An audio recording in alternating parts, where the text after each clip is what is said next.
Hello മക്കളെ, ഇപ്പോൾ നമുക്ക് എല്ലാവർക്കും അറിയാം നമ്മുടെ സിംഗിൾ വിൻഡോ സിസ്റ്റം അല്ലെങ്കിൽ നമ്മുടെ ഏകജാലകം വഴിയായിട്ട് നമുക്ക് അപേക്ഷിക്കാനായിട്ടുള്ള സമയം നമുക്ക് ഓൾറെഡി സ്റ്റാർട്ട് ചെയ്തു. മെയ് 16 മുതൽ മെയ് 25 വരെയാണ് നമുക്ക് അപേക്ഷിക്കാനായിട്ടുള്ള സമയമുള്ളത്. അപ്പോൾ ആരും ധൃതിയൊന്നും പിടിച്ചിട്ട് ചെയ്യേണ്ട ആവശ്യമില്ല, നിങ്ങൾക്ക് സമയമുണ്ട്. അപ്പോൾ എല്ലാതും കൃത്യമായിട്ട് തന്നെ ചെയ്യാം. നമുക്ക് ഭയങ്കരമായിട്ട് വെപ്രാളൊക്കെ കൂടിക്കഴിഞ്ഞാൽ നമുക്ക് അറിയാതെ ചിലപ്പോൾ മിസ്റ്റേക്കുകളൊക്കെ പറ്റിപ്പോകും. ഓക്കെ, അപ്പോൾ അതുകൊണ്ട് തന്നെ ശ്രദ്ധയോടെ കൂടെ നോക്കിയിട്ട് തന്നെ അപ്ലൈ ചെയ്യാം. ഓക്കെ, അപ്പോൾ ഇതിൽ പലർക്കും അറിയേണ്ട ഒരു കാര്യമാണ് ബോണസ് പോയിന്റിൻ്റെ എങ്ങനെയാണ് ഡീറ്റെയിൽസ്. പലർക്കും ഈ ബോണസ് പോയിന്റിനെ കുറിച്ചിട്ട് ഒരു ക്ലാരിറ്റി ഉണ്ടായിരിക്കില്ല. അപ്പോൾ അതുകൊണ്ടാണ് മിസ് ഇപ്പോൾ ഇന്നൊരു വീഡിയോ ആയിട്ട് വന്നിട്ടുള്ളത്. നിങ്ങൾക്ക് ബോണസ് പോയിന്റിനെ കുറിച്ച് മാത്രം പറഞ്ഞു തരാനായിട്ട്, ആർക്കൊക്കെയാണ് ബോണസ് പോയിന്റ് കിട്ടുക, എല്ലാവർക്കും കിട്ടുമോ എന്നുള്ള കാര്യങ്ങളൊക്കെ പറഞ്ഞു തരാൻ വേണ്ടിയിട്ടാണ് ഈ ഒരു വീഡിയോ ആയിട്ട് വന്നിട്ടുള്ളത്. അതിൽ ഒന്നാമത്തെ കാര്യം നിങ്ങൾ ശ്രദ്ധിക്കേണ്ടതെന്ന് വെച്ചാൽ ഈ ബോണസ് പോയിന്റ് SSLC എഴുതിയിട്ടുള്ള മക്കളാണെന്നുണ്ടെങ്കിൽ നിങ്ങൾക്ക് 3 ബോണസ് പോയിന്റ് അത് എല്ലാവർക്കും കിട്ടും. അതായത് SSLC എഴുതിയിട്ടുള്ള എല്ലാവർക്കും ഒരു 3 ബോണസ് പോയിന്റ് എന്തായാലും കിട്ടും.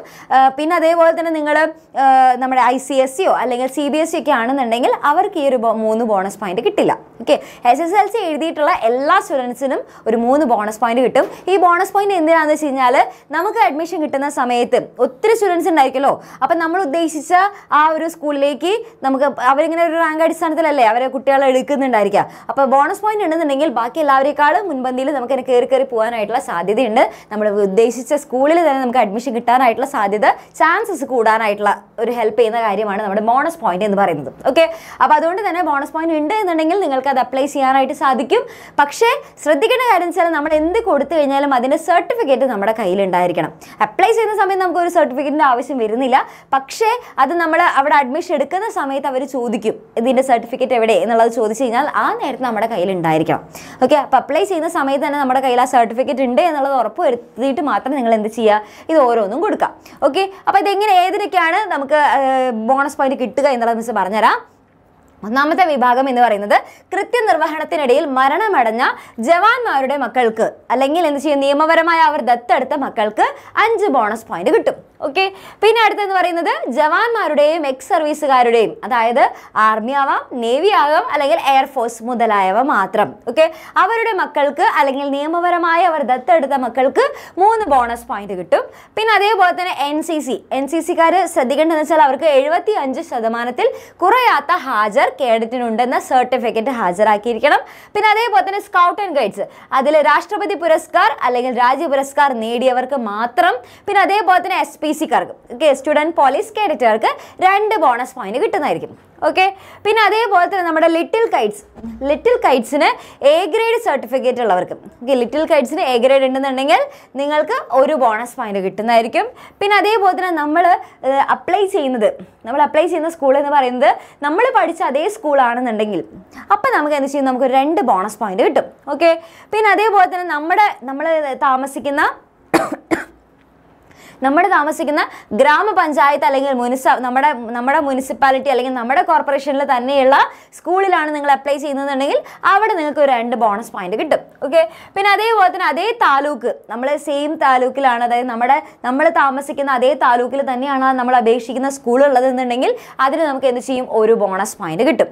ഓക്കെ, പിന്നെ അതേപോലെ തന്നെ നോക്കേണ്ടതെന്ന് വെച്ച് കഴിഞ്ഞാൽ നമ്മുടെ ഗവൺമെൻറ് അല്ലെങ്കിൽ എയ്ഡഡ് ഹയർ സെക്കൻഡറി സ്കൂളുകൾ ഇല്ലാത്ത ഗ്രാമപഞ്ചായത്തിലെ വിദ്യാർത്ഥികൾക്ക്, ഓക്കെ, ചില സ്ഥലങ്ങളിൽ അത് ഇങ്ങനത്തെ ഇതേപോലെ ഗവൺമെൻറ് അല്ലെങ്കിൽ എയ്ഡഡ് ആയിട്ടുള്ള ഹയർ സെക്കൻഡറി സ്കൂളുകൾ ഇല്ലാത്ത ഗ്രാമപഞ്ചായത്തിലെ വിദ്യാർത്ഥികൾക്ക് അതേ താലൂക്കിലെ മറ്റു സ്കൂളുകളിൽ നൽകുന്ന ഗ്രേഡ് പോയിന്റ് എന്ന് പറയുന്നത് എത്രയാണ്, നമ്മുടെ 2 ബോണസ് പോയിന്റ് കിട്ടും. ഓക്കെ, അങ്ങനെ സ്കൂളുകളില്ലാത്ത ഗ്രാമപഞ്ചായത്തിലൊക്കെ ആണെന്നുണ്ടെങ്കിൽ അവർക്ക് എന്ത് ചെയ്യും, 2 ബോണസ് പോയിന്റ് കിട്ടും. പിന്നെ അതേപോലെ തന്നെ മിസ് നേരത്തെ പറഞ്ഞതുപോലെ തന്നെ നമ്മുടെ കേരള സംസ്ഥാന ബോർഡ് നടത്തുന്ന പൊതുപരീക്ഷയിൽ, അതായത് നമ്മുടെ SSLCയിൽ യോഗ്യത നേടുന്നവർ, അതായത് SSLC പാസ്സായിട്ടുള്ള മക്കളാണെന്നുണ്ടെങ്കിൽ നിങ്ങൾക്ക് എന്തായാലും എല്ലാവർക്കും ഒരു 3 ബോണസ് പോയിന്റ് കിട്ടും. പക്ഷെ അത് ICSEയോ അല്ലെങ്കിൽ CBSEയോ എഴുതി വന്നിട്ടുള്ള കുട്ടികൾക്ക് അല്ലെങ്കിൽ അതിൽ ഓൾറെഡി ഉണ്ടായിരുന്ന കുട്ടികൾക്ക് അത് കിട്ടുന്നതായിരിക്കില്ല. ഓക്കെ, അപ്പം ഇങ്ങനെയാണ് നമ്മുടെ ബോണസ് പോയിന്റിന്റെ രീതി എന്ന് പറയുന്നത്.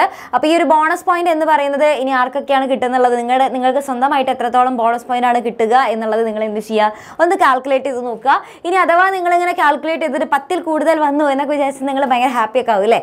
10ൽ കൂടുതൽ ബോണസ് പോയിന്റ് വന്നു, ഞാൻ ഭയങ്കര സംബന്ധം എനിക്ക് വിചാരിച്ച സ്കൂളിലൊക്കെ കിട്ടുന്നൊക്കെ നമ്മൾ വിചാരിക്കും അല്ലേ. പക്ഷേ 10ൽ കൂടുതൽ വന്നു കഴിഞ്ഞിട്ട് കാര്യമൊന്നുമില്ല. മാക്സിമം ബോണസ് പോയിന്റ് എന്ന് പറയുന്നത് 10ആണ്. 10ൻ്റെ അപ്പുറത്തേക്ക് വന്നിട്ടും കാര്യമൊന്നുമില്ല, അത് എടുക്കുന്നതായിരിക്കില്ല. മാക്സിമം ബോണസ് പോയിന്റ് എന്ന് പറയുന്നത് 10ആണ്.